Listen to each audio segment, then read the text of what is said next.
States from coast to coast are facing massive budget cuts, but in the Commonwealth of Virginia, they actually have a surplus of cash.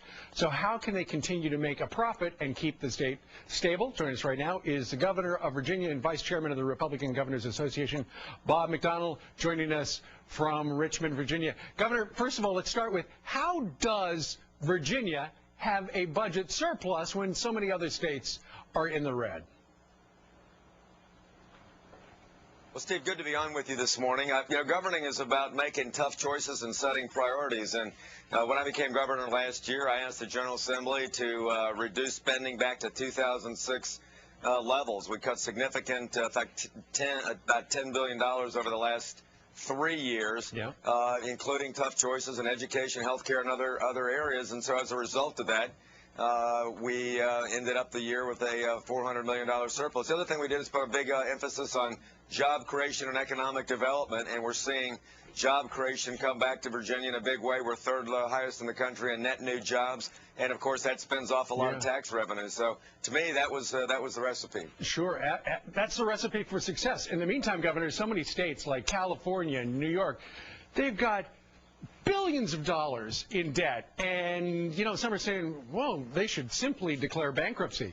You're sitting there in the governor's mansion in Virginia. If you were sitting in the governor's mansion in Sacramento, California, what would you do? Would you declare bankruptcy?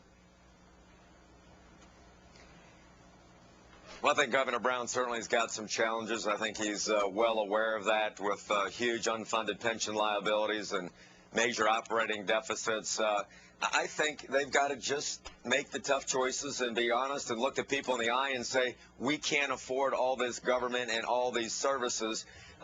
There's no way to pay for it, and we've got to be able to reduce them. We're all in this together, and make the case. I think it's easy to just promise people more and then have no way to pay for it, and that's not the way to do things. So these states are going to have to get out of it, and I don't think the federal government should be bailing states out, or we'll never get out of this fiscal mess. Absolutely.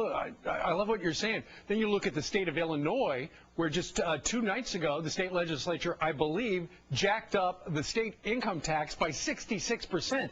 They're going in the wrong direction. Who wants to move into a state where they've just jacked up your income tax?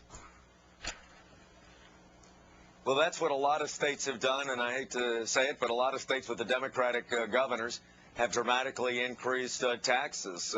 We rejected a $2 billion tax increase last year and made the tough choices on cutting. You see that in a lot of states with Republican governors, Chris Christie and others, that are making these tough choices to rein in unfunded pension liabilities, cut the budget.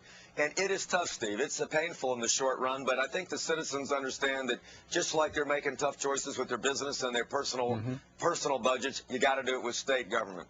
You just have to do it, indeed. All right, Governor, we thank you so much for joining us today from the beautiful city of Richmond, Virginia.